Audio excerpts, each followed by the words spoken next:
하나님이 주신 하나님의 말씀 함께 받기를 원합니다. 하나님의 말씀은 구약 룻기입니다. 룻기 전체 내용을 우리가 다 읽을 수 없기 때문에 발췌를 해서 본문을 읽게 됩니다. 한 목소리로 우리가 1장부터 4장까지 발췌되어 있는 말씀 함께 읽겠습니다. 시작. 이렇게 해서 다음과 같은 베레스의 족보가 생겨났습니다. 베레스는 돈을 낳고 돈은 돈을 낳고 암미나답은 나손을 낳고 나손은 살몬을 낳고 살몬은 보아스를 낳고 보아스는 오벳을 낳고 오벳은 이새를 낳고 이새는 다윗을 낳았습니다. 아멘. 하나님 아버지, 오늘 이 놀라운 역사의 한 줄기를 믿음의 눈으로 붙들며 나의 삶 가운데도 동일하게 역사하시는 하나님께서 우리가 상상할 수 없는 그런 놀라운 역사를 이루시고 가문을 이루시고 미래를 이루어 주옵소서 하는 그러한 마음으로 이 말씀이 우리 모두에게 주신 성령의 말씀인 줄 믿고 저희가 받기를 원합니다. 저희의 마음을 열어 주옵소서. 영이 열리게 하여 주옵소서. 예수님의 이름으로 간절히 기도합니다. 아멘. 자리에 앉아주시기 바랍니다. 우리가 계속해서 갈라디아서를 강의를 하고 있는데 지금 우리가 성령의 9가지 열매를 지난 시간에 총체적으로 말씀을 드렸습니다. 오늘부터 9주에 걸쳐서 성령의 열매 하나하나를 다시 한번 성경적인 그러한 관점에서 들여다보면서 특별히 성령의 9가지 열매 중에 사랑과 희락과 화평, 하나님의 성품이죠. 비공유적인 속성도 있고 공유적인 속성도 있고 그러한 가운데서 하나님의 속성에 대한 것, 또 우리가 신앙생활을 해나가는 가운데 이웃과의 관계 속에서 오래 참음과 자비와 양선과 그 다음에 자기 자신에게 해당되는 충성과 온유와 절제, 이 모든 부분들을 신학적인 그러한 부분 또한 성경적인 부분으로 우리가 한번 이해를 해보기 위해서 말씀을 들여다보고자 합니다. 다시 한번 이 모든 문제들을 우리가 조금 더 이해하기 위해서 다시 한번 우리가 갈라디아서 5장을 여러분 한번 생각을 해보면 지금까지 갈라디아서의 문제가 무엇입니까? 1차 전도 여행 지나가는 가운데서 바울 사도가 복음을 최초로 역사상 터키 남쪽 부분인 글레이시아 그 지방에 복음을 전했습니다. 복음을 받아들였습니다. 너무나 기뻤습니다. 그러한 가운데서 그들이 신앙생활을 열심히 하는 가운데 유대에서 건너온 유대주의자들, 주디아이저스, 그러한 사람들 때문에 그들의 믿음에 흔들흔들하는 위기가 닥쳤습니다. 그 이유는 그냥 예수님만 열심히 믿으면 되는 줄 알았는데 바울 사도도 예전에는 그냥 율법만 지키는 바리새파 사람이었는데도 불구하고 예수님을 만나서 이 모든 것의 주인이, 이 모든 것의 완성이 예수 그리스도이심을, 구약에 정말 559번이나 예언되었던 바로 그분이심을 깨닫고 난 다음에 그가 너무 놀라서 아라비아 사막에 가서 3년 동안 그가 알고 있었던 그 모든 구약의 주인이 하나님이신 것을 깨닫고 다메섹으로 돌아가고 또 자기의 고향으로 돌아가고 사역했던 것을 여러분 기억하실 것입니다. 자, 바울 사도가 1차 전도 여행을 끝나고 난 다음에 갈라디아 교회 내에 일어난 이 혼돈 사실을 전해 듣고 그들에게 보낸 편지가 갈라디아서죠. 그들이 자랑하고 싶은 것은 바로 유대인들에게서 전해 들은 이 사실들로 내가 열심을 내서 내가 어떤 선한 행실이 드러나서 사람들로 하여금 와, 저 사람은 정말 믿음 좋다. 저 사람은 정말 기독교식의 바리새파 사람이다 할 정도로 그러한 굉장한 칭송, 육체의 자랑을 하고 싶어한 그러한 모습으로 그들이 신앙이 오염되어 있는 것을 바울 사도가 발견을 했지요. 그래서 오늘 바울 사도가 여러분이 만약에 하나님께서 우리에게 보여주신 그 예수 그리스도를 믿는 믿음으로 우리가 살면서 그리스도가 보여주신 그 어떻게 보면 그 예수 그리스도의 그 성품인 이 9가지 열매를 성령이 우리 안에 이미 내주해 계셔서 그 성령 하나님이 우리에게 능력 주셔서 사람의 힘으로는 도저히 그 중에 한 가지도 맺을 수 없는 이 열매를 맺게 하시면 육체의 소욕을 따라서 드러내고자 하는 그 육체의 이 거짓스럽고 더럽고 이 음탕하고 음란하고 하나님께서 절대 기뻐하실 수 없는 이 육체의 일들하고 이 9가지의 하나로 되어 있는 성령의 열매, the fruit of the Spirit, 9가지지만 왜냐하면 그리스도 안에서 연합되니까 하나지요. 각자 이렇게 흩어져 있는 것이 아니라 9가지나 되지만 그것이 하나인 the fruit of the Spirit이라는 거예요. 그 중에 제일 먼저 등장하는 것이 사랑입니다. 이 설교를 준비하는데 옛날에 사랑 누가 말했나 그게 자꾸 돌아서 주여 하고 몇 번 그랬습니다. 사랑 우리가 많이 이야기를 합니다. 그런데 사실은 우리 인간의 사랑이라는 것은 한 목사님께서 그랬겠죠. 자기 집착이다. 그런 얘기도 하셨는데 자기 사랑이 결코 이야기합니다. 파괴적인 그러한 마음으로 다른 사람을 돕고 뭐 하지만 사실은 뭔가 자기에게 그것이 기분이 좋고 혹은 또 보람이 있고 남들에게 좀 좋게 보이는 것 같고 사랑한다고 집중하지만 어떻게 보면 자기를 만족시키기 위해서 상대를 그것이 세상의 사랑이고 그것이 틀어지면 다시는 안 볼 그것이 세상의 사랑이죠. 우리 인간의 한계입니다. 사랑이라는 것을 전혀 알지 못하는 우리를 하나님께서 사랑의 대상이 전혀 될 수 없는 원수였고 하나님과 정말 척이 지어서 하나님 앞에 정말 죄악에 간영했던 바로 우리를 하나님이 발견하시고 찾아오시고 내가 너를 사랑한다. 어떻게 해요? 내가 내 아들을 죽였다. 너 대신에. 사실 우리 여기 어머니들 많이 계시지만 어떤 사랑하는 친구의 어떤 도움이 필요하다고 동창생한테 전화가 왔어요. 그럼 차라리 내가 도와줄 수는 있지만 바로 그 동창생 도와주기 위해서 내 새끼를 줄 수는 없습니다. 내 아들을 줘요? 요즘같이 한 집에 애 하나 둘 아니면 없는데 하나를 줘요? 근데 예수님은 하나님에게 유일하신 한 분이시고 예선 영원 전부터 영원 후까지 독생자이신 그 예수 그리스도를 내 죄를 과거의 죄, 지금 짓고 있는 죄 우리 다 짓고 있잖아요. 앞으로 지을 죄까지 도매급으로 once for all 단번에 이 모든 것을 도말하시기 위해서 죄를 용서하시기 위해 예수 그리스도를 주셨다라는 이 엄청난 사건을 이루신 거예요. 그래서 여러분 성경책 가지고 계시면 로마서를 한번 펴보시기 바랍니다. 로마서 5장 5절에는 말씀입니다. 또한 8절의 말씀입니다. 5절에 보니까 이렇게 되어 있습니다. 이 소망은 우리를 낙심시키지 않습니다. 이 소망이라는 것은 우리가 그리스도인으로 살아가면서 믿음을 지키려니 정말 삶 가운데 크고 작은 많은 이슈들이 있어서 믿음을 지키려니 힘들고 세상적으로 살아갈 수는 없고 그러니 어떻게 해요? 고난 가운데서 그러나 인내하는 이유가 하나님이 이 고난을 통해서 우리를 연단케 하시고 그 연단하는 이유는 그 바로 다음에 우리로 하여금 놀라운 영광스러운 소망 그것이 있으니까 지금 고난을 통과하는 얼마든지 기쁨 가운데도 인내할 수 있는 그 비밀이 여기에 있습니다 하는 그 내용이 바로 3절 4절의 말씀입니다. 그래서 이 소망 우리에게 하나님 우리 주 예수 그리스도 다시 한번 이 땅 가운데 오실 바로 그 소망 우리가 그 전에 우리가 만약에 죽는다면 그리스도 안에서 죽는 모든 자들이 복이 되어서 하나님 나라 영원토록 예수님께서 아버지 집에 거할 곳이 많다 해가지고 2000년 전에 가셔서 지금까지 하나님의 집을 뜯어 고치고 계신지는 모르겠지만 우리가 거할 집을 준비하고 계시는 도대체 그 하나님 나라는 얼마나 대단할까요? 요한계시록 21장 한번 읽어보십시오. 하나님 나라가 얼마나 대단한 건지. 그래서 바울 사도가 로마에 보낸 성도들에게 하나님께서 우리에게 주신 성령으로 인해 지금 성령 열매합니다.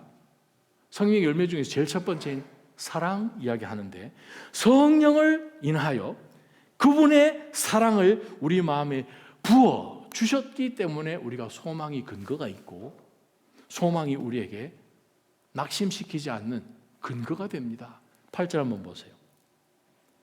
우리가 아직 죄인 되었을 때 그리스도께서 우리를 위해 죽으심으로 하나님께서는 우리에 대한 그분의 사랑을 나타내셨습니다. 그래요. 모든 성경에 기록된 또한 우리 인간이 알고 있는 사랑의 원판이 바로 예수 그리스도를 우리를 위해서 이 땅 가운데 보내셔서 죽이시고 우리를 모든 죄를 용서하셨다. 너는 그래서 내 것이다. 사단에 속아서 너가 잃어버렸던 paradise 또 lost. 바로 잃어버린 그 하나님 나라가 우리의 것이 되었음을 증명해 주셨다는 거예요. 예수 그리스도를 주심으로. 바로 그것이 하나님의 사랑입니다. 그러니 성령의 열매도 사실은 사랑부터 시작해야 그게 맞습니다. 왜요? 우리가 하나님을 알게 된 것도 사랑이고 우리에게 성령을 부어주셔서 하나님께서 그렇게 하셨다는 사실을 성령께서 기록해 주신 성령 말씀을 통해서 우리가 그것을 깨달으니 우리는 성령의 열매를 성령의 인도하심을 따라서 맺을 수밖에 없는 것이죠.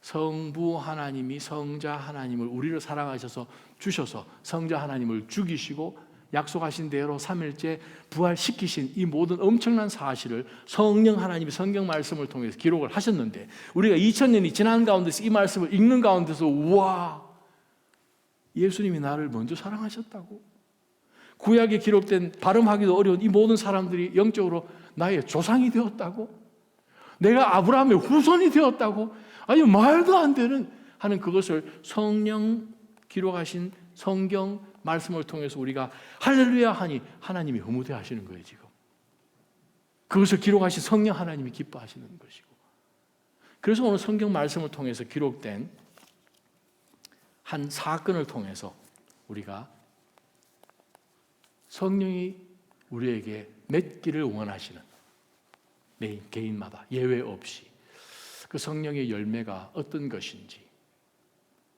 오늘 설교 제목이 그랬습니다. 계산서 앞에서, 손익 계산서 앞에서 자유한 것이 사랑이라는 거예요. 세상은 자유하지 않습니다. 얼마나 주판을 계산서를 잘 두드립니까? 자기 손에 될 일은 절대 안 하죠. 그냥 쌤쌤해도 안 하려고 그러죠. 본전치기를 누가 합니까? 왜냐하면 거기에 시간과 내 에너지에 대한 보상을 받을 데가 없으니 본전치기는 안 하고 손해보는 것이라 생각하죠. 그런데 성경이 우리에게 보여주는 모델은, 하나님이 우리에게 보여주는 모든 사랑의 원판은 손익계산서 앞에서 자유하셨습니다. 예수님도 자유하셨습니다. 얼마나 자유하셨는가? 랍비로 오셔서 제자들을 지난 3년 동안 훈련시키시고 이제 곧 떠날 때가 되셨는데, 몇 시간 후에 제자들을 발을 씻기셨어요. 제자들이 얼마나 놀랐습니까? 아니 라보니 보통 랍비 정도가 아니라 라보니잖아요. 우리 스승님께서 어떻게 저희 발을 못 씻게 했지 않습니까? 예수님이 억지로 씻기셨습니다. 왜냐하면 안 씻으면 너랑 상관이 없다. 왜냐하면 예수님이 지금 모델이 돼서 예수님을 닮아가야 되는데 예수님이 안 닮겠습니다 하면 상관이 없는 거죠. 예수님이 발을 다 씻기시고 앉으셔서 요한복음 13장에 보게 되면 너희들 내가 뭐 한 줄 아냐? 질문하시잖아요. 그때까지 아직 감이 없잖아요. 와카리마생 하고 있잖아요. 예수님이 하나하나 설명하시죠. 4절에 보게 되면 예수님께서 하나님께로부터 예수님 자신이 오신 것과, 아니 그 이전에 모든 권세를 아버지께서 예수 그리스도에게 주신 것과, 당신께서 하나님으로부터 오신 것과 또 하나님께로 갈 것을 분명히 아시기 때문에 자유한 거예요. 우리가 자유하지 못하는 것은 이거 내가 뭘 해서 어떻게 해서 내가 흔들리는 내 마음을 지켜줄 어떤 근거로 삼아야 되기 때문에 자유하지 못하죠. 왜? 이거 하게 되면 내가 손해가 얼만데 못하는 거예요. 근데 얼마든지 자유할 수 있으면 뒤에 이게 있는 게 계산이 안 되니까 자유하는 거예요. 하나님께서 모든 권세를 주신 것과 당신께서 하나님으로부터 오셨고 이제 하나님으로부터 곧 몇 시간 지나면 가실 것을 아시기 때문에 세상 사람들이 볼 때 아유 그런 것을 누가 합니까? 라고 하는 것을 얼마든지 할 수 있는 근거가 된다는 거예요. 오늘 우리가 읽은 이 본문 룻기의 결론 부분만 우리가 읽었습니다. 룻기를 읽어보면 사랑 이야기 같습니다. 어떤 사람은 그러더라고요. 야 목사님 보아스 나이가 그래도 지금 나이가 아주 느그막한데 10년 살았으면 그 당시에 결혼 10대 중반에 하니까 20대 중반 와 참 보아스 그 늙그맣게 그 복 받았다 뭐 이런 얘기 하시는 성도님도 계시더라고요. 여러분 이 룻기에 기록된 이 사랑 이야기가 아니요. 가문이 생긴 이야기를 지금 하고 있습니다. 손익계산서 앞에서 두 사람이 등장을 하는데 한 사람은 계산을 해보니까 Oops, I can't do it. 다른 한 사람 나 그럴 줄 알았다 하면서 그 손익계산서를 정말 아무 갈등 없이 쥐었던 보아즈. 그 사람을 통해서 하나님이 무슨 일을 하셨는지를 보여주는 것이 룻기입니다. 손익계산서 앞에 자유한 것이 성령의 열매 사랑입니다. 저는 사랑하는 모든 믿음의 성도님들이 모든 상황 가운데서 생각할 수 있는 손익계산서 앞에서 내가 먼저 하나님 앞에 이만큼 사랑받았으니 우리가 이 땅 가운데 살면서 보는 조그마한 주산 가지고 조그마한 계산기 가지고 두드리는 이러한 정도의 손익계산서 앞에서 정말 자유하시기를 주님의 이름으로 축원합니다. 본문을 한번 쭉쭉 한번 읽어보십시다. 자, 몇 구절들을 제가 발췌를 했습니다. 1장 3절 읽습니다. 시작. 그러다가 나오미의 남편 엘리멜렉이 거기에서 죽었고 나오미는 그 두 아들과 함께 남겨졌습니다. 5절. 그러다가 말론도 기럨도 다 죽고 나오미만 두 아들과 남편을 다 잃은 채 혼자 남게 되었습니다. 자, 이 베들레헴이란 그 곳에 살던 이 엘리멜렉하고 그의 아내인 나오미, 히브리어로는 노오미라고 발음합니다. 노오미 그 두 부부가 살다가 너무 힘든 거예요. 기근이 있어서 먹을 게 없는 거예요. 근데 이렇게 보니까 요단강 건너편 동편에 저기는 먹을 게 많은데. 자, 이 시대는 어떤 시대입니까? 사사시대가 배경이죠. 그러면 바로 한 페이지만 딱 넘겼을 때에 사사기의 중심 메시지가 무엇입니까? 모든 사람이 자기 눈에, 지 눈에 좋은 대로 다 행더라. 우리가 사사시대 살지 않습니까? 사사시대 이야기가 어디 교회 밖의 이야기입니까? 꼭 그렇지도 않습니다. 신앙생활 한다고 하는 가운데서도 우리 자기 편한 대로, 자기 눈에 옳은 대로 신앙생활 갇혀 있는 것을 우리 스스로에게도 발견합니다. 자, 그러한 가운데서 이 메시지를 보게 되면 저기 보니까 꼭 여기 있을 필요 있냐? 저기 이방 땅에 가서 뭐 살지 뭐 하는 가운데서 그들이 어디까지 갔는가 하면 강 건너 모압 땅에 가서 산 거예요. 자, 두 아들 데리고 갔습니다. 토실토실한 이 두 아들을 데리고 갔는데 거기서 이제 아내 만나서 결혼까지 했는데 좀 지나서 남편도 죽고 두 아들도 죽고 그래서 지금 엄마 노오미는 혼자가 된 거죠.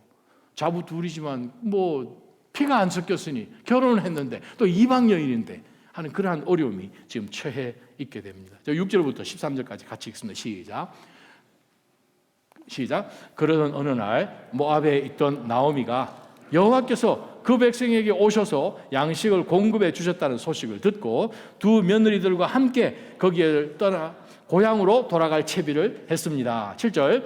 그리하여 나오미는 두 며느리와 함께 살던 그곳을 떠나 유다 땅으로 돌아가려고 길을 나섰습니다.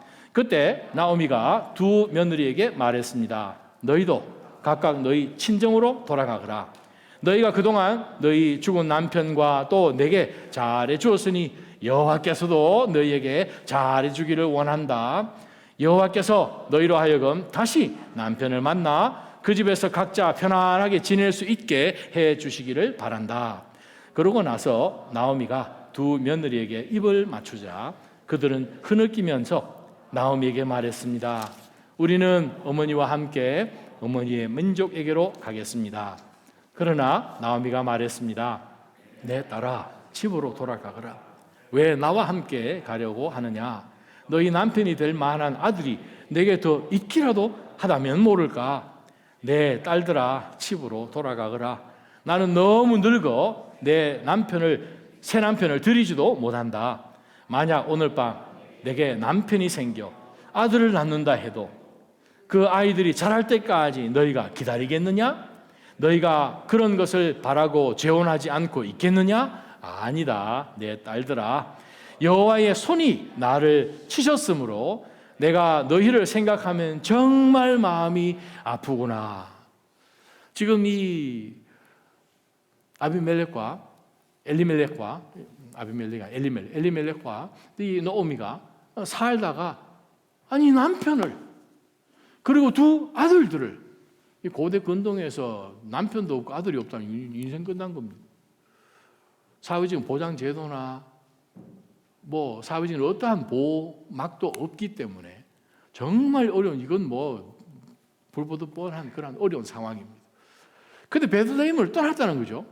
왜냐하면 이스라엘 백성들이 하나님 앞에 바로 살지 않았기 때문에 사사시대 가운데서 하나님이 그들이 늘 우상 숭배하고 이방 백성들하고 그냥 정략을 맺고 그들하고 조공을 바치면서 평화를 그냥 그들이 전쟁 침투 안 하는 것만 어느 정도 유지하는 정도의 유대 백성으로서의 정체성을 유지하는 것이 다라고 생각한 거예요.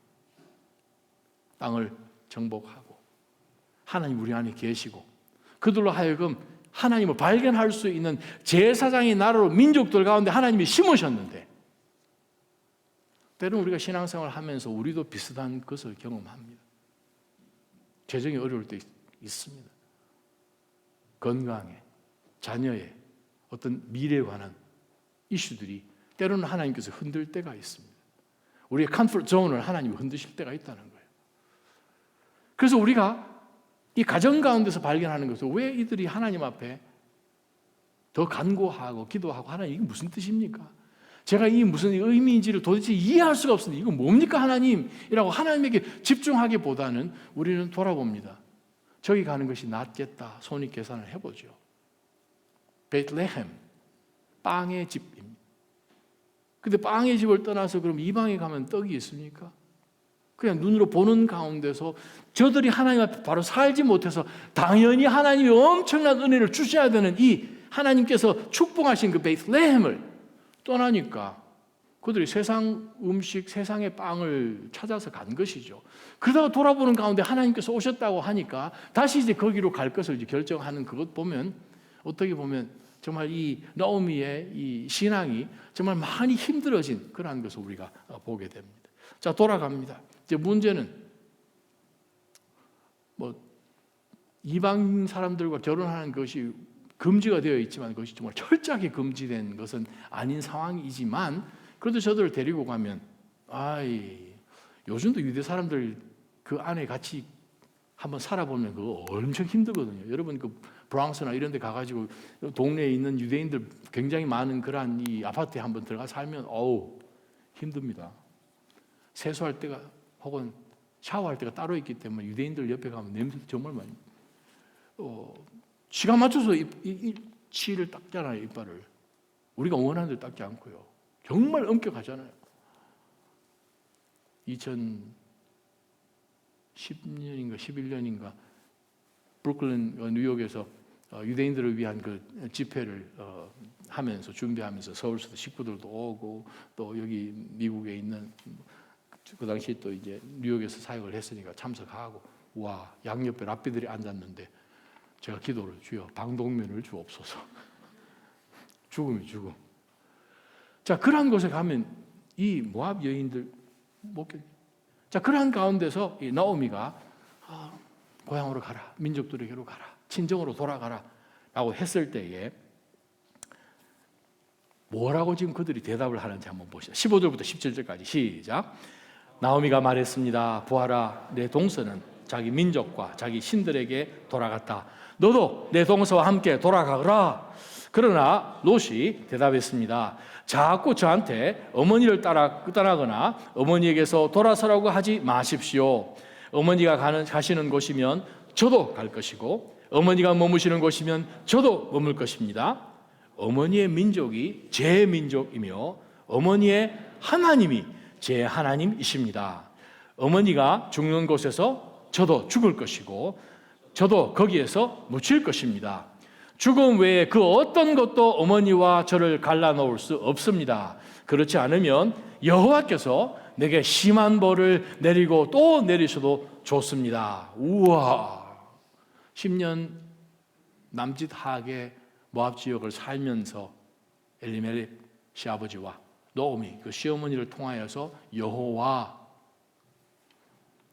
그 여호와 하나님과 언약 맺어진 이 이스라엘 백성들의 특별함 보았겠죠. 그러한 가운데서 작지만 믿음이 시작되었고 바로 이 룻의 마음 가운데 여호와를 향한 열망과 결단이 생긴 거죠. 아니 20대 중반밖에 안 되는 여인이 자기 고향으로 돌아가야 이건 상식이죠.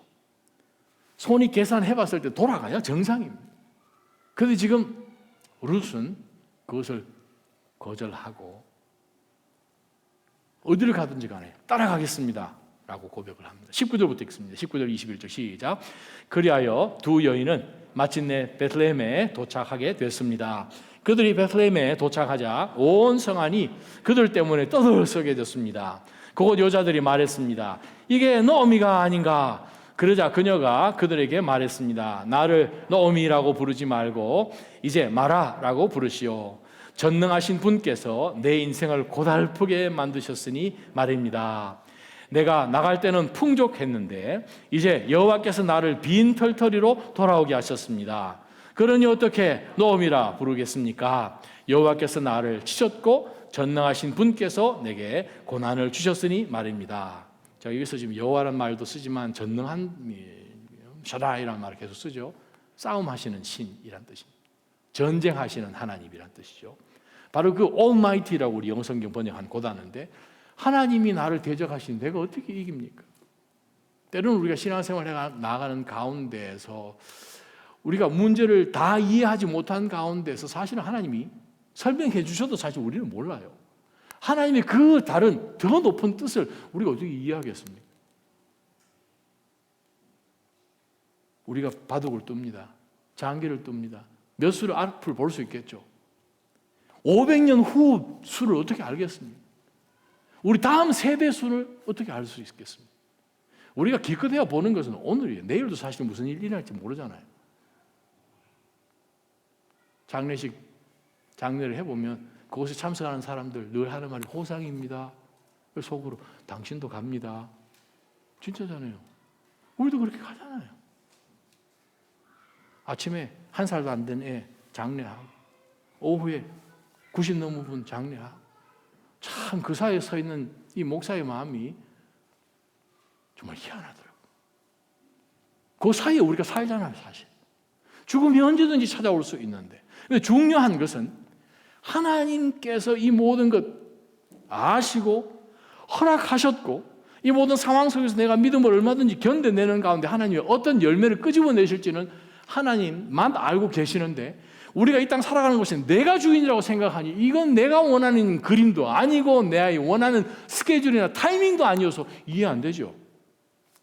그래서 때로는 우리가 신앙을 버리는 것도 여러 보았습니다. 자, 노미와 지금 룻이 자부가 베들레헴으로 돌아왔습니다. 자, 2장부터 보겠습니다. 2장 1절부터 3절까지 시작.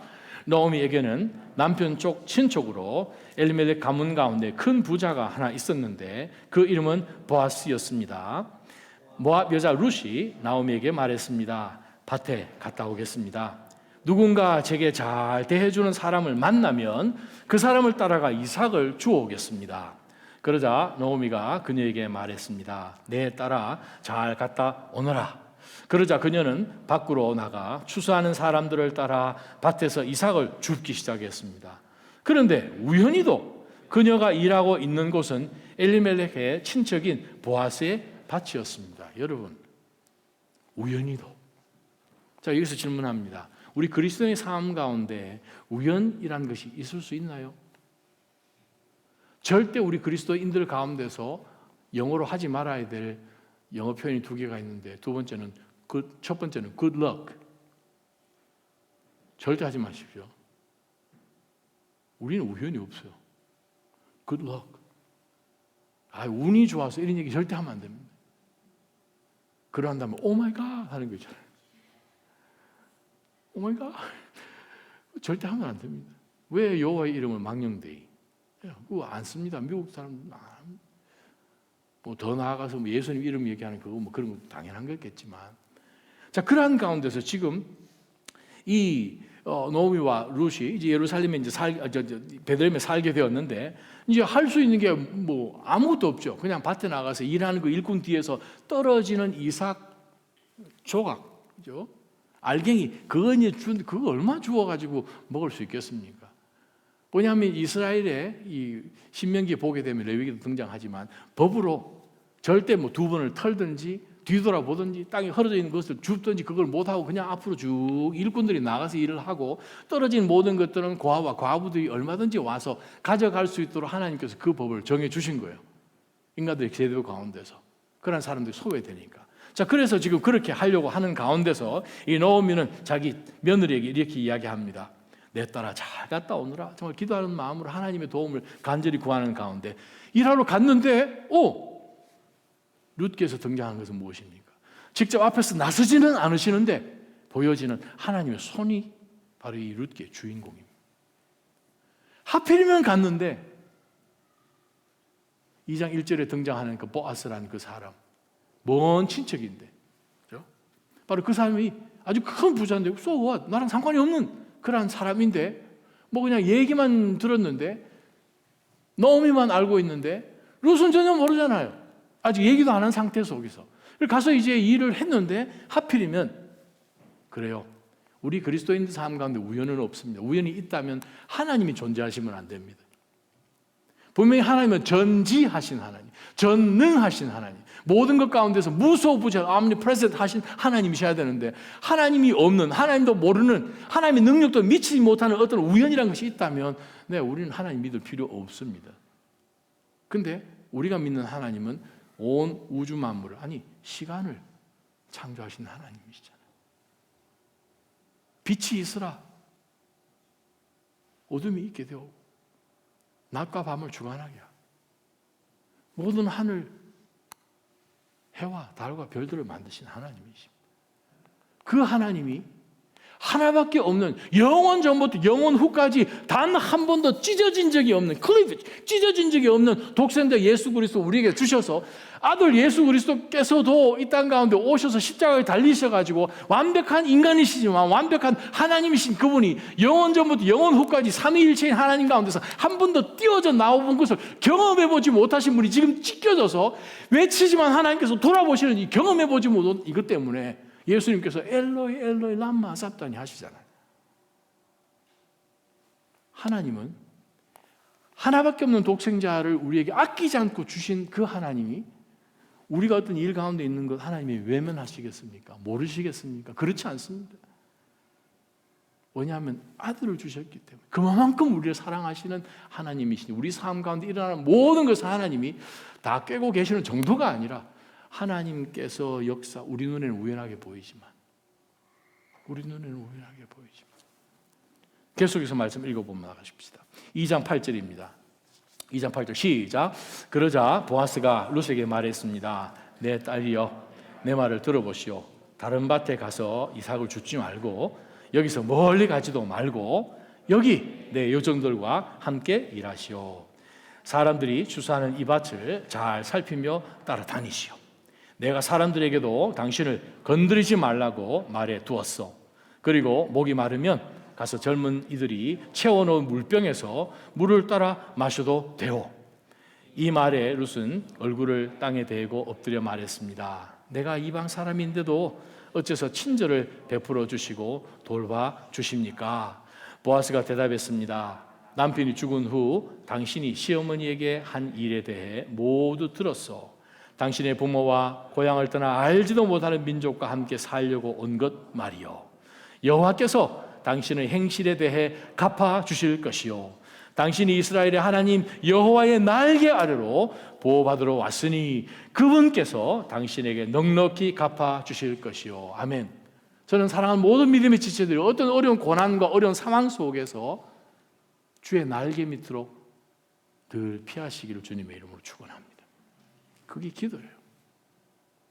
하나님, 지금 상황이 내 앞에서 정말 장난이 아닌데 하나님 앞으로 피합니다. 저는 이게 이해도 되지 않고 억울하죠. 어떻게 보면 왜 이게 이런 일이? 근데 하나님, 저는 모르겠습니다. 하나님께서 허락하셨으니 알아서 하십시오. 저는 주만 바라봅니다. 주만 끝까지 바라보. 그러한 가운데서 지금 바로 일하러 나아갔더니 보아스를 만나게 됐고, 보아스가 그 많은 일꾼들 가운데서 가면 저 젊은 여자가 누구지? 종한테 물어보니 이제 꼬치꼬치 얘기를 다 한 거예요. 그래서 이제 불러가지고 지금 이 사랑을, 호의를 지금 베풀어 준 것입니다. 그 호의 앞에 지금 너무나 놀라서 지금 룻이 그렇게 대답을 한 것입니다. 자, 그 다음에 말씀 보십시다. 14절부터 2장 21절까지입니다. 14절 시작. 식사 때가 되자 보아스가 룻에게 말했습니다. 이리로 와서 빵을 좀 먹고 그 조각을 식초에 찍어서 들도록 하시오. 룻이 추수하는 사람들과 함께 자리에 앉자 보아스는 룻에게 볶은 곡식을 주었고 룻은 마음껏 먹고 얼마를 남겼습니다.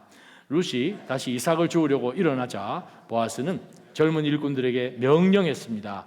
그녀가 곡식단에서 이삭을 모으더라도 창피를 주지 말라.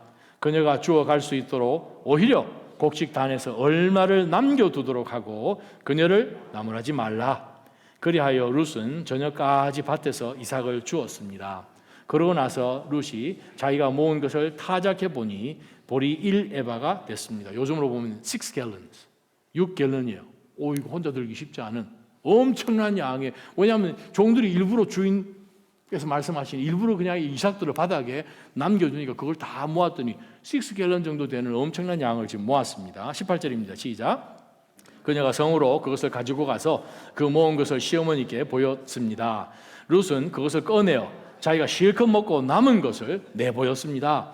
그 시어머니가 그녀에게 물었습니다. 오늘 어디서 이삭을 주었느냐? 어디에서 일했느냐? 너를 도와준 사람을 축복하지 않을 수 없구나. 그러자 룻은 시어머니께 자기가 누구네 밭에서 일했는지 말해 드렸습니다. 제가 오늘 가서 일한 곳이 주인 이름이 보아스였습니다. 나오미가 며느리에게 말했습니다. 여호와께서 그에게 복을 내리시기를 바란다.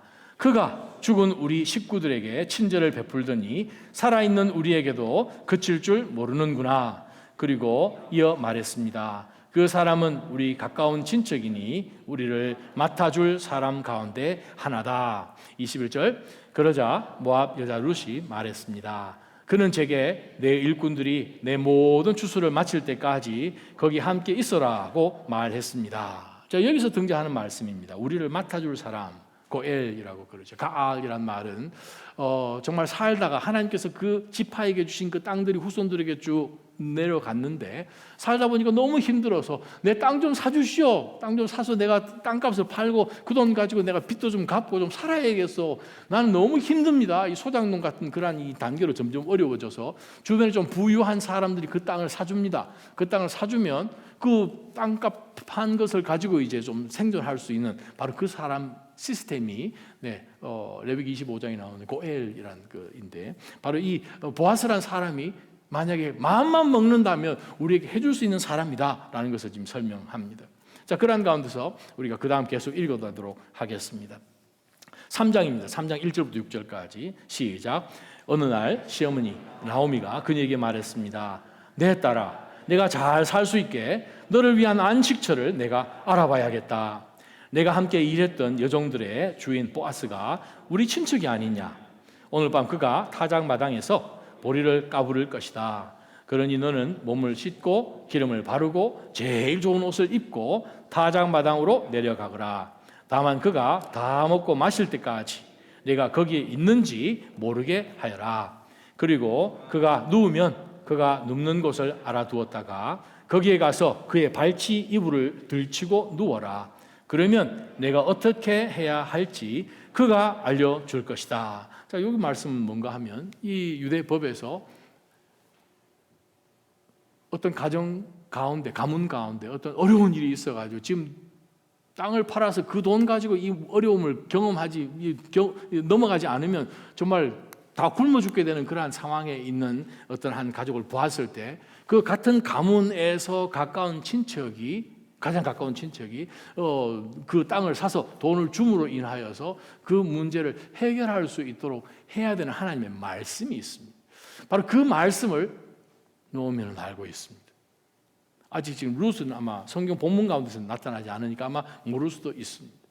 자, 그러한 가운데서 이 사실을 보고 그러면 내가 어떻게 해야 될지를 보아스가 알려줄 것이다 라고 이야기합니다. 그 말은 보아스가 하나님의 말씀을 알면 말씀대로 하겠지요 라는 뜻입니다. 그래서 보아스가 말씀의 사람이 테스트 한번 해보자. 그겁니다. 어떤 사람은 보니까 우와 참이 노미가 미쳤지. 그 자부를 화장시켜가지고 얼굴 이쁘게 만들어서 남정네가 지금 주인이니까 밭에서 혹시 훔쳐가고 그러면 안 되니까 물론 종들도 있었겠지만 지금 주인이 자고 있는 그곳에 몰래 가가지고 이불에 쏙 옷을 벗고 누운 것도 아니고 옷을 입은 채로 이렇게 해서 이쁘게 이렇게 보여주. 지금 그거라고 생각하시는 분들이 계시더라고요. 그거 아닙니다. 나 살려주시오. 당신이 나를 덮어주셔야 됩니다. 당신이 나를 마치 이 이불 같은 것으로 덮는 것처럼 당신이 하나님의 말씀을 아는 사람이면 말씀 순종하겠습니까? 안 하겠습니까? 나 하나님의 말씀이 기록되어 있으면 말씀대로 당신에게 요구하는 권리가 있습니다. 하나님의 말씀을 당신이 믿으면 권리를 행해 주십시오. 그 요청하는 거거든요. 그것을 지금 나오미가 말씀을 알기 때문에 보냈습니다. 룻은 지금 어떻게 돌아가는지 전혀 모르는 가운데서 예쁘게 화장해가지고 옷을 이쁘게 입고 기름 바르고 해서 지금 간 것입니다. 자, 5절입니다. 시작. 룻이 대답했습니다.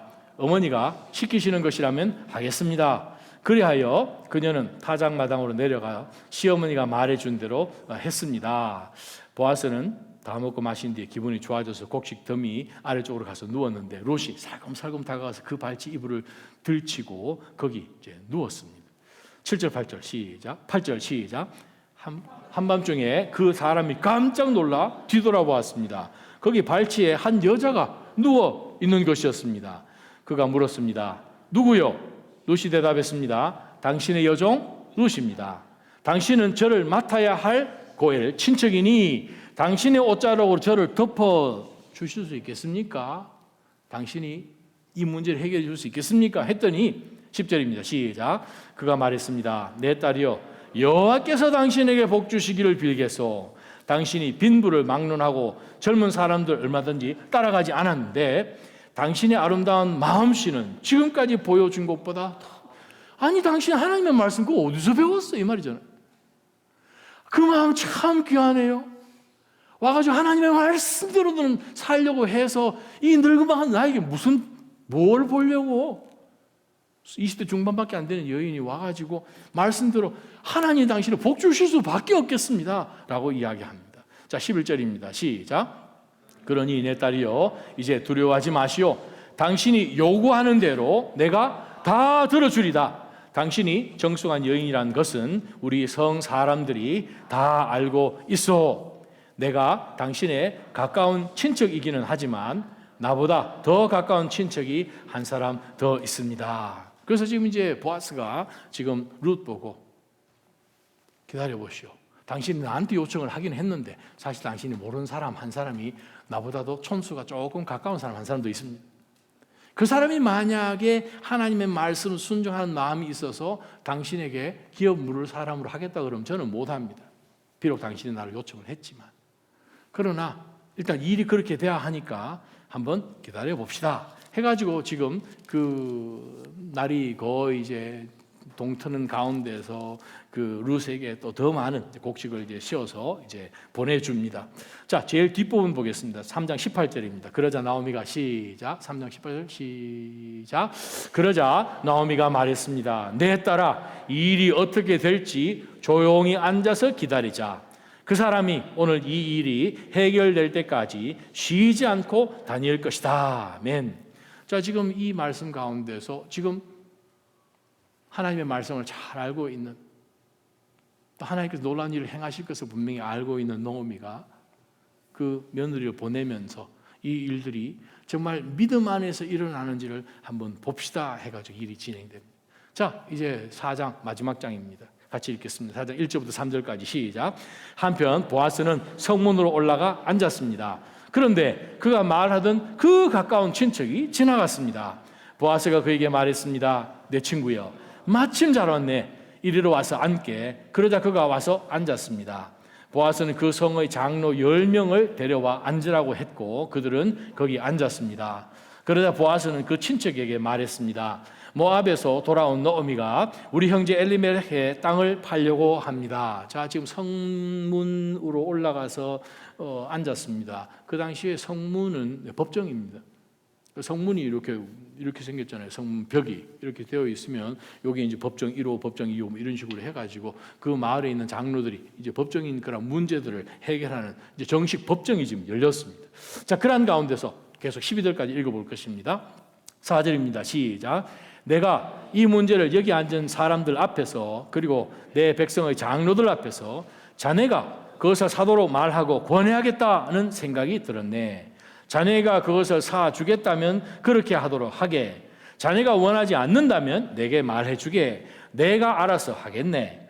자네 말고는 그것을 사줄 사람이 없고 자네 다음엔 나일세. 그러자 그 사람이 말했습니다. 내가 사주겠네. 15절, 그때 보아스가 말했습니다. 자네가 나오미에게서 그 땅을 사는 날 남편이 죽은 과부인 모아비자 룻도 떠맡아야 할 걸세.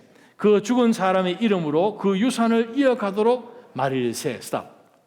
자, 지금 가장 가까운 친척에 그 얘기를 했더니 하지 뭐. 계산해 본 거예요.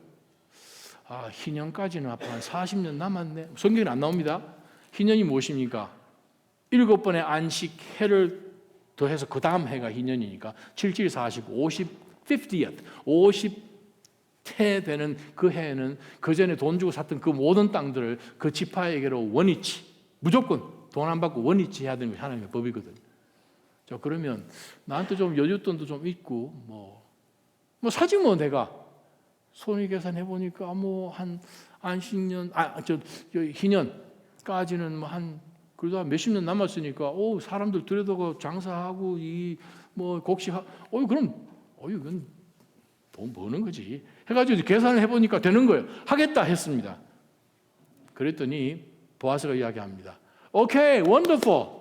There's one more thing. 나오미도 맡아야 되는데 나오미가 지금 나이를 들었고 나오미의 지금 며느리가 있는데 며느리가 지금 남편이 죽었고 당신이 하나님의 말씀을 안다면 레위기 25장 결혼을 해서 당신이 방금 돈 주고 산 그 땅이 당신 이름으로 등기가 되는 것이 아니고 이 엘리멜렉 집안으로 등기가 돼서 당신 소유가 아닙니다. 그리고 혹시 당신하고 사이에서 다 아이가 태어나면 그것도 이 집안이 당신 집안이 아니라 이 죽은 집안의 족보로 올라갑니다. 손익계산을 해본 거예요. 그 짧은 순간에. 그래서 나오는 단어가 6절에 제일 첫 단어. 같이 읽습니다. 시작. 이 말에 그 친척이 말했습니다. 그렇다면 나는 사줄 수 없겠군. 내 유산에 손실이 갈까 봐 말이야. 자네가 사주게. 나는 못하겠네. 사랑은 손익계산서 앞에서 자유해야 성령의 열매인 사랑인 것입니다. 우리 모두는 이러한 질문을 던지죠. 살아가면서 나한테 유익인가 안 유익인가, 내가 거기까지 가야 될까, 불편해. 사랑은 불편한 것입니다. 저희 교회 가운데 어느 성도님 부부가 어떻게 연애를 해서 결혼했는지 멀리 떨어져 있는 몇 시간 되는 것, 때로는 비행기를 타고 가서 만나서 롱디를 해가지고 결혼하신 분이 저기 앉아 계십니다. 그러잖아요. 사랑은 불편한 거예요. 이 가까운 친척이 계산해 보니까 그래서 7절입니다. 같이 읽습니다. 시작. 12절까지 시작. 옛날 이스라엘에서는 재산을 사주거나 교환할 때 모든 것을 확증하기 위해 한쪽 사람이 신발을 벗어 상대방에게 주었습니다. 이것이 이스라엘의 계약법입니다. 그리하여 그 친척이 보아스에게 자네가 사게 하면서 자기 신발을 벗어 주었습니다. 고대 근동에서는 신발이라는 것은 소유권을 뜻합니다. 왜냐하면 그 땅의 넓이를 요즘처럼 단위로 걷는 것이 아니고 내가 1시간 만에 혹은 하루 만에 일주일 만에 한 달 만에 내가 얼마나 긴 땅을 걷는가 해서 삼각법으로 하지요. 한쪽에서 출발을 해가지고 한쪽에 가서 경계석을 올리고 경계도를 세우고 거기서 또 한 번 경계석을 돌리고 그 다음에 돌아와서 이 삼각형으로 땅을 만들어서 파는 것이었는데 신발을 주었다는 얘기는 나는 그 땅에 안 들어갑니다. 그 땅에 못 들어갑니다. 그 뜻입니다. 그걸 물론 이제 성경에 나오지 않지만 그 당시 고대 법들을 보게 되면 사실 이 나오미나 룻이 와가지고 안 사겠다 했던 사람 얼굴에 침도 뱉는 것도 있어야 됩니다. 그리고 신발 샌달 가지고 뺨 때리는 것도 유대법입니다. 그건 지금 빠져 있는 상태인데 침도 뱉었고 뺨도 막 그렇게 상상도 할 수 있습니다. 자, 계속해서 12절까지 읽어봅니다. 9절 시작. 그러자 보아스는 장로들과 모든 사람들에게 선언했습니다. 내가 엘리멜렉과 기론과 말론의 모든 재산을 나오미에게 산 것에 대해 여러분이 오늘 증인입니다. 내가 또한 말론의 아내인 모압 여자 룻을 내 아내로 사서 그 죽은 사람의 이름으로 유산을 이어갈 것입니다. 그리하여 그 이름이 그 형제 가운데서나 그의 성문에서도 없어지지 않게 할 것입니다. 오늘 여러분이 그 증인입니다. 그러자 장로들과 성문에 있던 사람들이 다 말했습니다. 여호와께서 당신 집에 들어올 그 여자를 이스라엘의 집을 세운 라헬과 레아처럼 되게 하시기를 바랍니다. 또 당신이 에브랏에서 잘 되고 베들레헴에서 이룬을 떨치기를 바랍니다. 여호와께서 그 젊은 여자와 당신에게 주실 그 씨를 통해 당신의 집안이 다말이 유다에게서 낳은 베레스의 집안같이 되기를 원합니다. 열매처럼 막 그냥 많이 페레스, 그냥 많이 이제 프루트풀하게 되기를 원합니다. 그래서 13절 보게 되면 보아스가 돈을 주고 밭을 사서 그 소유를 노음이 돌아간 자기 남편 엘리멜렉에게 주고 그 아들들 이름으로 주고. 그런데 보세요, 하나님이 귀히 보셨다는 거예요.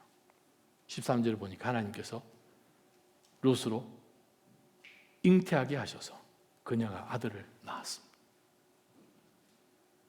그러고 난 다음에 쭉 내려가서 우리가 17절에 보게 되면 이웃 제자들이 나오미가 아들을 낳았다 하며 그 이름을 오벳이라고 불렀습니다.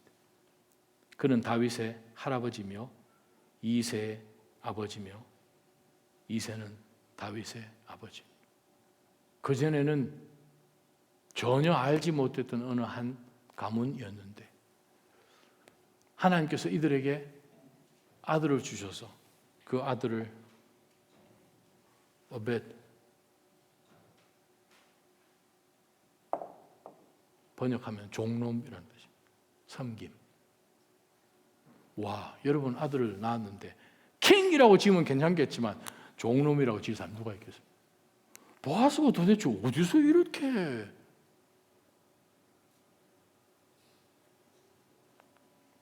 아무도 이 가문이 이렇게 세워질지 몰랐습니다. 갈라디아서 5장에 보게 되면 하나님이 주신 자유를 내 몸의 정욕을 만족시키는 그 일을 위해 기회로 삼지 말고 오히려 사랑 안에서 서로 섬기라. 그 얘기를 바울 사도가 했죠. 사랑 안에서 섬기라. 사랑하고 섬기는 것이 항상 같이 가죠. 손익계산서 앞에서 자유한 것이 성령의 열매인 사랑입니다. 예수님이 그 사랑을 보여주셨습니다. 예수님 발 씻겨주시는 그 현장에 있었던 사도 요한이 요한복음에서 그렇게 기록을 했습니다. 그러한 가운데서 제가 신약 성경에 나와 있는 신약 성경을 기록한 모든 저자들, 예수님의 사도들이 사랑에 대해서 뭐라고 썼는지를 다 찾아보았습니다. 그러한 가운데서 발견한 구절들이 이렇습니다. 예수님의 사건들은 물론 요한복음 13장에 있지요. 34절, 35절에 보게 되면 예수님께서 내가 너희들에게 새 계명을 준다. 너희는 서로 사랑하라. 예수님 서로 사랑하는 것은 옛날 구약부터 있던 이야기인데요. 레위기도 나오고 신명기도 나오는 말씀인데 그게 아니고 내가 너희들을 사랑한 것 같이라는 조건이 새로 붙어서 새 계명이 되죠. 그럼 예수님이 제자들을 어떻게 사랑하셨습니까? 손익계산서 앞에서 자유하게 제자들의 발을 씻긴 바로 그 컨텍스트에서 내가 너희들을 사랑한 것 같이 너희 서로 사랑하라. 그렇게 사랑하면 너희가 내 제자인 줄 알아요. 나를 따르는 사람인 줄 세상 사람들이 안다는 거예요. 그러면서 사도 요한이 요한 1서에서 말씀을 요한 1서 4장 7절에서 13절 보게 되면 성령의 열매일 수밖에 없도록 사도 요한이 이야기를 하는 내용을 이렇게 기록하고 있습니다.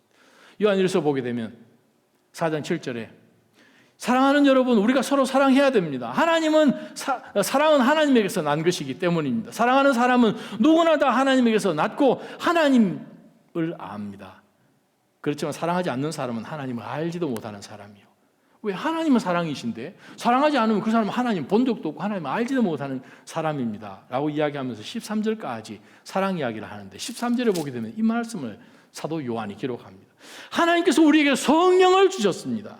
이 성령 주셨다는 이 사실로 우리가 하나님 안에, 하나님께서 우리 안에 계시는 것을 알기 때문에 도저히 인간의 힘으로도 할 수 없는 그 사랑을 하게 하십니다. 그것이 4장 컨텍스트입니다. 요한 3서, 요한 있었죠. 요한 3서 6절에서 8절까지도 똑같은 내용.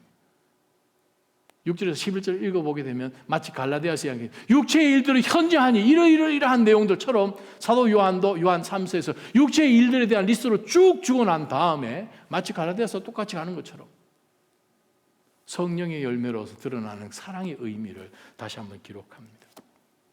야고보는 뭐라고 했습니까? 야고보서 1장 26절 27절 2장 8절에서 13절 그 다음에 2장 14절에서 20절 나오는 가운데서 우리로 하여금 사랑하는 그러한 마음으로 긍휼을 베풀고 사랑하는 그것으로 믿음을 보여줘야 될 것을 강조하고 있습니다.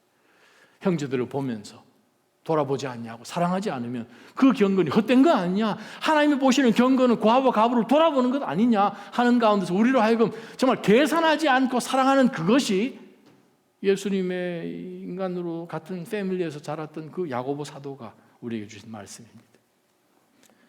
베드로 전서, 베드로 후서를 다 찾아보았습니다. 베드로 전서 1장 22절 우리가 서로 사랑합시다. 개역개정에 뜨겁게 사랑합시다. 헬라 원문에서는 어떤 상황이든지 사랑하는 것을 멈추지 맙시다. 컨스턴틀리라는 단어를 썼습니다. 또 뒤에 나와 있는 다른 구절에는 4장 8절이라는 단어는 똑같이 우리 개역개정에는 뜨겁게 사랑합시다 라고 표현되지만 그 단어는 earnestly 뭉근하게 쭉 사랑합니다. 어떤 어려운 조건 상관없이 그냥 밀어붙이듯 사랑합시다 하는 것이 베드로가 우리에게 이야기하는데 베드로전서 4장은 성령의 열매 컨텍스트가 있는 장입니다. 성령께서 우리 가운데 은혜를 주셔서 성령의 은사들을 많이 하나님이 주시는데 성령의 은사들 그 컨텍스트 한복판에 사랑이라는 구절을 넣어놨습니다. 바울 사도는요, 아까 우리가 로마서 5장도 보았지만 바울 사도의 사랑의 가장 유명한 장은 고린도서 13장이잖아요. 13장이 어디에 있습니까? 고린도서 12장과 14장 사이에 있죠. 고린도서 12장과 14장은 무슨 얘기합니까? 성령의 은사 얘기하잖아요.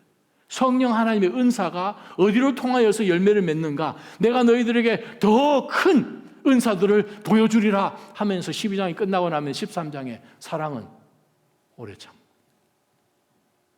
내가 천사의 말을 할지라도 하는 가운데서 이 사랑에 대한 내용들을 전체로 한 그것이 하나님, 성령 하나님께서 감동을 주셔서 바울 사도로 하여금 고린도전서 13장을 기록하게 했습니다. 한 구절 여러분 같이 읽어야 됩니다. 히브리서 들어왔습니다. 히브리 사랑 가운데서 히브리서에 유일하게 등장하는 한 구절 말씀입니다. 사랑이라는 단어가 등장하는데 6장 10절에 딱 등장합니다. 히브리서 전체에서 딱 한 절 등장. 10절 같이 읽습니다. 시작. 이는 하나님이 저기 없군요. 죄송합니다. 이는 하나님이 불의하시지 않으므로 여러분이 성도들을 섬겼을 때와 또한 섬길 때 여러분의 행위와 여러분이 하나님의 이름을 위해 보여준 사랑을 잊지 않으십니다. 자, 이 말을 조금 더 강조를 하면 이렇죠. 여러분이 성도들을 오벳했을 때와 이 말이죠. 보아즈가 낳았던 그 아들의 이름이 여기에 딱 들어가 있죠. 헬라 원어로 보게 되면 여기에 등장하는 바로 그 단어를 히브리로 번역해 놓은 신약 성경이 있습니다. 거기 보면 오베드라는 단어가 나옵니다. 바로 이 보아스의 아들 이름이 여러분이 보았던 갈라디아서 5장 여러분은 사랑 안에서 서로 섬기십시오. 그 단어가 바로 오벳입니다. 유다서를 보았습니다. 유다서 17절에서 23절을 등장하는데 그곳 가운데서 등장하는 여러 사건들 똑같습니다. 육체의 일들고 성령 충만하여서 드러난 삶의 모습은 사랑인 것을 17절부터 23절까지 나옵니다. 어느 한 부부가 정략 결혼을 했습니다.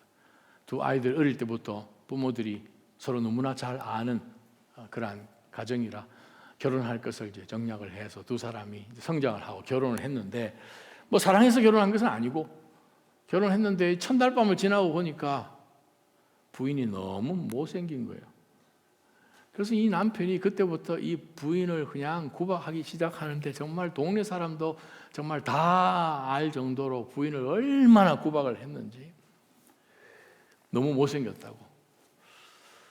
내가 정략 결혼만 하면 당신 같은 사람과 결혼할 사람이 아니다 하면서 그냥 구박을 했는데 하나님이 노하셨는지 어느 날 일을 하다가 잘못해가지고 눈을 다쳤어요. 좀 심하게 다쳐서 실명을 하게 됐습니다. 사람이 잘못 들어와서 그랬나 하는 가운데서 그냥 근데 뭐 안 보이니까 또 이제 눈에 안 보이니까 뭐 더 구박했겠죠. 보이는 게 없으니까. 그 구박을 하는데 정말 자기 속에 감옥에 갇혀 있는 거죠. 그렇게 얼마를 살다가 병원에서 기쁜 소식이 왔어요. 어떤 사람이 눈을 이제 기증하게 된 거예요. 이야, 눈 수술해서 이제 다시 이제 눈을 뜨게 되는구나. 그랬더니 아주 긴 시간을 통하여서 눈을 이제 수술을 해서 눈을 뜨게 되었어요. 집에 왔는데 자기 아내가 눈이 이렇게 붕대를 하나 감고 있는 거예요. 그때 정신이 번쩍 든 거죠. 자기를 위해서 그 못생긴 아내가 눈을 하나 자기를 위해서 준 거예요. 그래서 그 남편이 그 아내의 무릎을 붙들고 꿇어앉아서 그렇게 울고 남은 생에 그렇게 잘 받들고 살았다. 근데 그 이야기는 우리 이야기이기도 합니다. 그 남편이 못생겼다고 구박했던 그 아내가 눈 하나 준 것도 너무나 감사해서 남은 평생을 통해서 그 남편을 정말 잘 했는데 우리를 위해서 예수님이 전부를 다 주셨습니다. 전부를 다 주셨어요. 전부를 다 주시고 우리에게 성령, 예수 그리스도의 영인, 진리의 영인, 성령 하나님 우리 안에 와 계십니다. 그분이 와 계셔서 하시기를 원하는 게 무엇입니까? 오벳하기를 원합니다. 우리가 오벳하기를 원한다. 우리가 하나님 우리에게 보여주신 그 사랑의 원판을 갖고 사랑을 하면 저는 우리 모두의 가문이 보아스의 가문처럼 되기를 원합니다. 그렇게 될 것입니다. 당장은 모르죠. 성령의 9가지 열매 중에 첫 번째, 사랑은 손익계산서 앞에서 자유한 것입니다.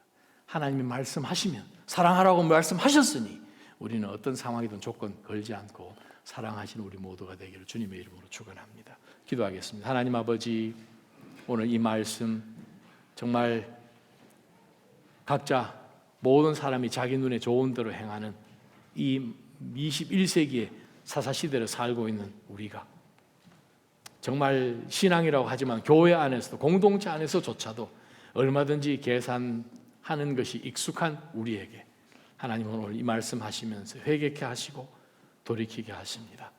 하나님, 주님께서 우리가 성령을 통하여서 사랑을 부어주셨으니 저희로 하여금 그 사랑 사장시키지 않고 예수님 닮아 무조건적으로 사랑해내는 저희가 되게 하여 주옵소서. 주님이 우리를 사랑해 주셨습니다.